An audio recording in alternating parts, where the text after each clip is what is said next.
Welcome back for episode 3 of Guess That Grade. Today we're going to be looking at my Charmander. This is my personal collection, something that I really enjoy the artwork on. So we're going to clean this off a little bit, put this information into our little sheet, and then get an idea of the actual price point for this.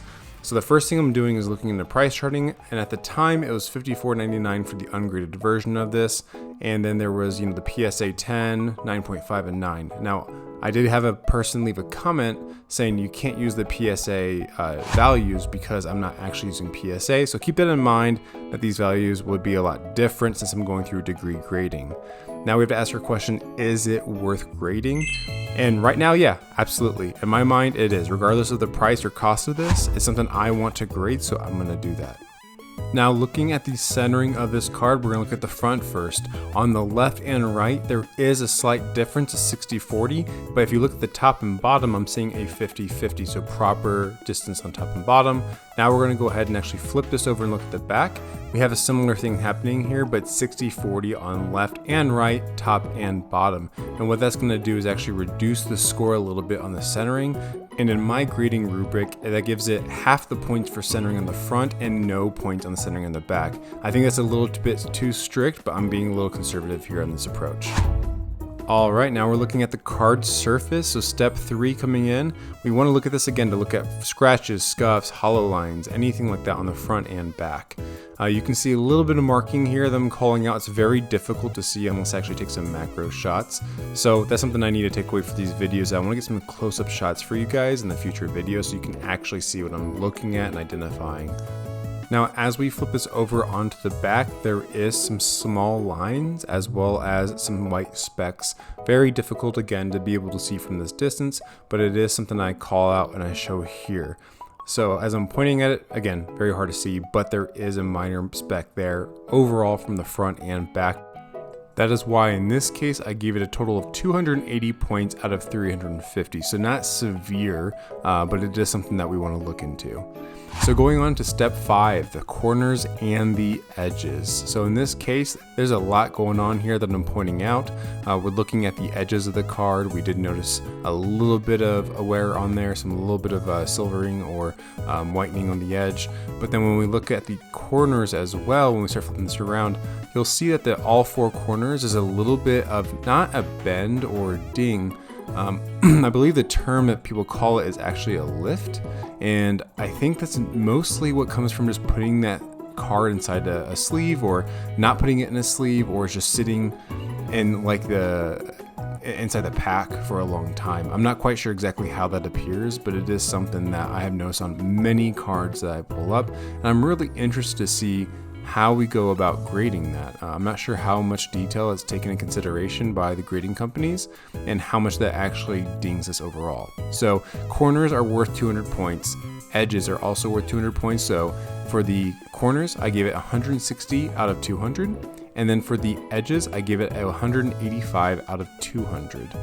And I know I need to get some more macro shots of those situations so I can ask you guys what is the actual rating you would give it. But after these 5 initial videos I do for my grading, those will have macro shots included. So please be aware that that's coming up. Step 6, we're actually looking at the dimensions for the card. This is worth 50 points, so the least amount. We're looking here for miscuts, roller marks, or print defects. And in this case, I give it a slight warp or slight diamond. What that just means here is it has a slight natural bow when it lays down. In this case, it does lay flat when it's in a sleeve. So we're gonna go ahead and put that thing in a sleeve here in a second, but overall it looks really solid. Now, overall, I decided to give this card a 7.5 out of 10 points. Now, that's the exact same score I gave it to the Bulbasaur as well in the prior episode. So I think I am being a little bit too conservative. I think I take the consideration of the lifting on the corners. That does ding it quite a bit. And I also think that I might be taking the centering and not looking at it properly every single time.